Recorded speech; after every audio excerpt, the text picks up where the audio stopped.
今日我喺比利時呢個首都布魯塞爾搭火車，大約1個鐘頭就嚟到一個小鎮啦，中文叫布魯日 Bruges 嘅一個地方。呢一度咧好犀利嘅，佢哋有好多咧嘅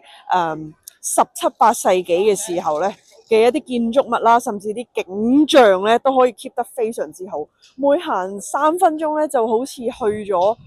18世紀，翻咗200年前嘅歐洲咁樣。咁咧嚟到呢度咧，最有感覺嘅咧，梗係唔少得好似見到我身後呢啲咁多嘅 cafe 咧，好多人咧都要行成日至喺度坐3個鐘、4個鐘，大家喺度飲啤酒啊、傾下偈啊、飲咖啡咁樣啦。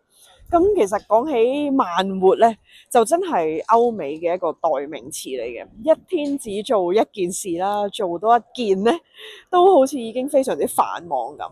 咁咧就令我諗起一件以前有一位學生啦，喺美國做 exchange 做交流生嘅時候嘅往事，都幾搞笑。咁呢個同學出發嘅時候咧，其實已經係啱啱踏入咗中六噶啦，即係美國嘅12班啦。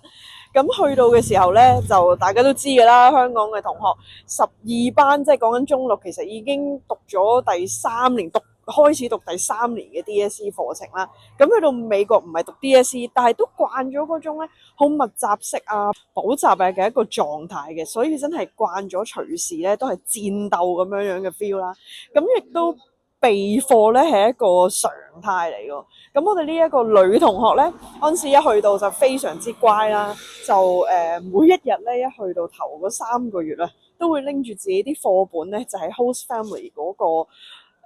living room， 即係喺佢哋食飯台啦。咁咧就備課喎。咁呢一個情景咧，可能喺香港咧，即係見慣不怪啦，係咪？甚至乎有陣時家長或者補習老師或者哥哥姐姐咁樣啦，都一齊會同你備課啊。但係咧好搞笑喎，點解我哋會知呢件事咧？我哋其實喺香港嘅喎，點解會知道咁 exactly 每一日我哋同學做緊咩咧？原來係因為咧過咗一段時間之後咧 ，host family 啊，透過我哋嘅區代表咧，就 send 咗一個電郵俾我哋喎，就話咧同學咧每日就太勤力啦，成日咧都喺屋企咧就望住本書做功課啦。但係我哋美國人咧，其實咧就唔興日日都咁樣坐喺屋企做功課嘅，因為美國啲功課都比較少啦，甚至乎就算有嘅話咧，其實喺學校翻屋企之前都已經做得完噶啦咁樣。咁就話應該咧喺作為交流生呢個時間咧，係應該多啲咧去學校玩多啲嘅課外活動啦，參加啲社區活動啦，同 host family 出去啦，而唔係咧就淨係咧喺屋企嗰度睇課本喎。咁我哋梗係立即同翻屋企人講啦，我哋同學嘅家人講啦，咁亦都同翻同學本身去